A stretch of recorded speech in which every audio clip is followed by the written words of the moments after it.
Duda ka rin ba kung ano talaga ang totoong nangyari kay former DPWH Cabral? O ito, may napansin po ang karamihan kung ano yung paliwanag ng driver niya.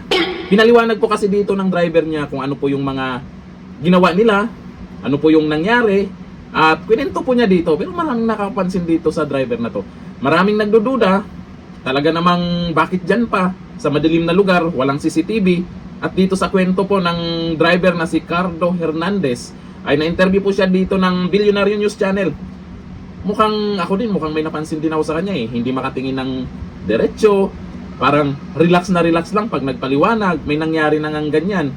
Ewan ko lang, tingnan natin kung ano yung magiging reaction nyo sa paliwanag po niya, kung ano yung nangyari daw kay former DPWH Cabral, kung yung bago nangyari at yung sa oras ng pangyayari. Okay, eto. Panoorin natin ang video. Saan? Lapitan mo. Dito po siya naupo. Yan siya umupo? Diyan? Naupo siya dyan. Ah, Tapos tatayo. Kailan parang tumitigil siya ron. Baka sabi ko, baka matulog. Maupmanan. Kaya sabi ko, wag ka dyan ma'am, baka maupmanan ka. Tatlong beses po siya sinaway. Kaya lang, ganun pa rin. Tatlong beses siya sinaway. Bandang huli nung tinanong kami ng pulis, hindi na. Kasi tumabay na kung papunta ron. so iniwanan mo siya? Hindi po, pasakay ko. Kasi Okay. tinaboy po kami ng pulis eh. Okay. Huwag daw po magtambay dito, kaya umalis po kami. Okay. Nung nakalis na kayo, saan kayo napunta? Dumiretso po kami ng doon na sa kumain doon sa malapit sa Iyon, hotel. Okay. Tapos pagkatapos kumain, doon na kami sa Iyon, nag-check-in na. Okay. Bandang mga 2:30, sabi niya, babata kami, papunta rin po. Ayun, pinabaka po dito na 3 o'clock. Pagbaba, sinilip ko pa, nakaupo siya dito. Okay. Umalis ako, punta ako. Sabi ko, balikan mo na lang ako. Yung pagbalik ko siguro, sabi ko, hindi naman umalis, 1 hour. Pagbalik ko dito, hinahanap ko. Tumigil ako dito, sinilip ko po dyan eh, sumilip ako eh. Natatakot naman po ako, baka masulit ako. Umalis ako, nagtanong ako doon ng may nakatambay na Mano. Kailangan ko kung may tumababae na babae, wala naman daw po. Kaya bumalik ulit ako rito. Sinilip ko ulit. Pero wala po ako nakita sa bukang hindi ko nakita. Ayun, tapos bumalik ulit ako ng hotel.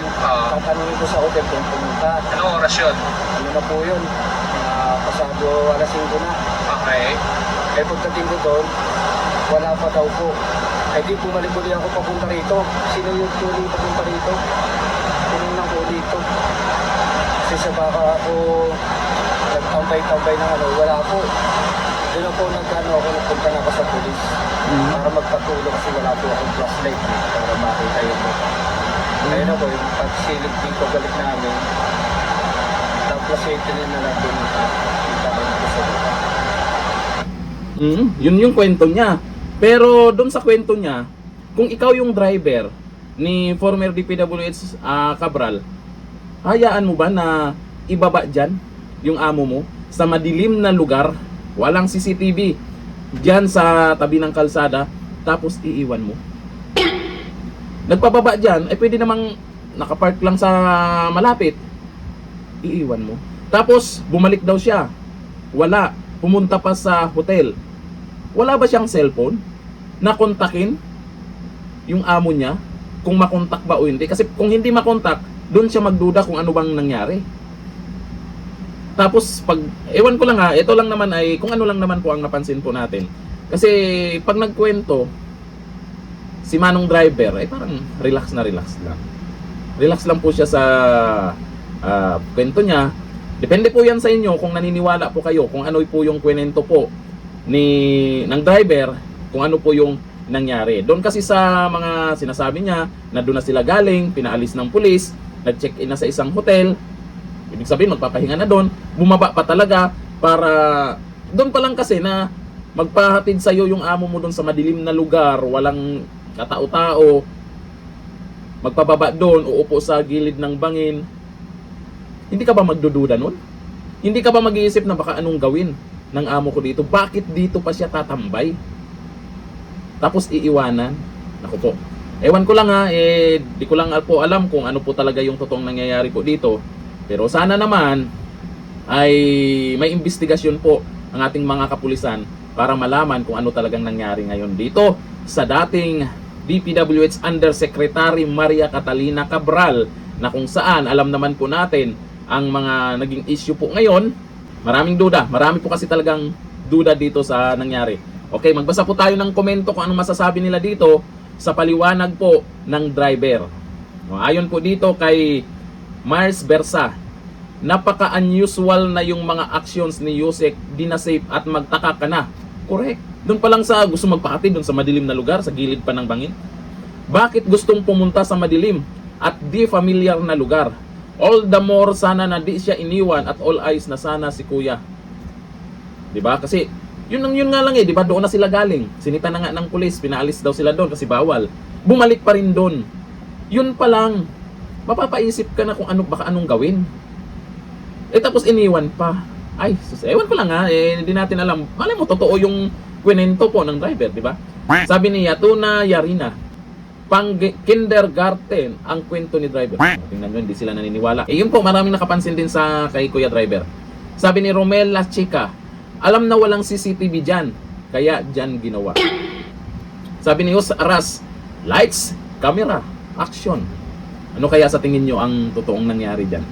Dahil sa issue po kasi ngayon sa DPWH, kasi mukhang puro dating DPWH po ang mapaparusahan na ito sa nangyari po sa flood control project.